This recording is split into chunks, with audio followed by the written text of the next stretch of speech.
मान लीजिए आपको मुझसे अधिक नॉलेज है क्योंकि आपके घर में नॉलेज का अद्भुत भंडार है। अगर मैं खुद को आपसे श्रेष्ठ सिद्ध करना चाहता हूं तो ऐसी कंडीशन में आपके उस नॉलेज के भंडार को मैं पूरी तरह से नष्ट करने का प्रयास करूंगा, क्योंकि इससे आपकी आने वाली जनरेशन उस नॉलेज से वंचित रह जाएगी। तो यही तो नालंदा विश्वविद्यालय के साथ में हुआ था।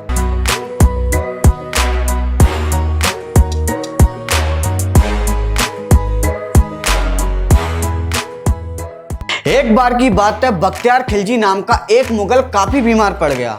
उसने बड़े बड़े हकीमों से अपना इलाज कराया किंतु ठीक नहीं हो सका और वह मृत्यु की कंडीशन में पहुंच गया। तभी किसी ने उसको सजेशन दिया कि नालंदा विश्वविद्यालय के आयुर्वेदिक प्रोफेसर राहुल श्री भद्र से अपना इलाज कराइए।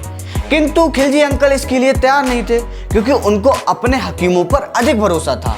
वो ये नहीं स्वीकार करना चाहते थे कि एक भारतीय शिक्षक उनके हकीमों से अधिक नॉलेज कैसे रख सकता है। किंतु अपनी जान को बचाने के लिए खिलजी अंकल आचार्य राहुल श्री भद्र को बुलाते हैं और उनके सामने शर्त रखते हैं कि दवा नहीं खाऊंगा, आपको बिना दवा के ही उन्हें ठीक करना होगा।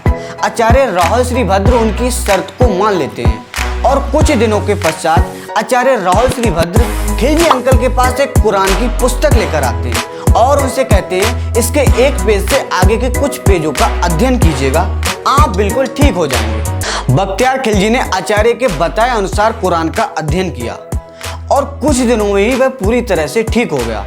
कहा जाता है आचार्य जी ने कुरान के पन्नों पर दवा का लेप लगा दिया था और बख्तियार खिलजी थूक के साथ उन पन्नों का अध्ययन करता था। इसी वजह से वह कुछ दिनों में ही पूरी तरह से ठीक हो गया। वह इस बात से बहुत परेशान हुआ कि एक साधारण भारतीय शिक्षक उसके हकीमों से अधिक नॉलेज कैसे रख सकता है, और इसी वजह से उसने भारतीय संस्कृति, धर्म और शिक्षा को तबाह करने का निश्चय किया और 1199 में उसने नालंदा विश्वविद्यालय को आग लगा दी। नालंदा विश्वविद्यालय के पुस्तकालय में 90 लाख पुस्तकें थीं जो जलकर राख हो गईं। इसी वजह से हमारा धर्म, संस्कृति और शिक्षा इतनी कमजोर हो गई है जिसको उठाने में बरसों लग जाएंगे, फिर भी वो नहीं उठ पाएगी। आप सोच कर देखिएगा, 90 लाख पुस्तकों में कितना ज्ञान समाहित होगा। उसको उसने आग लगाकर नष्ट कर दिया।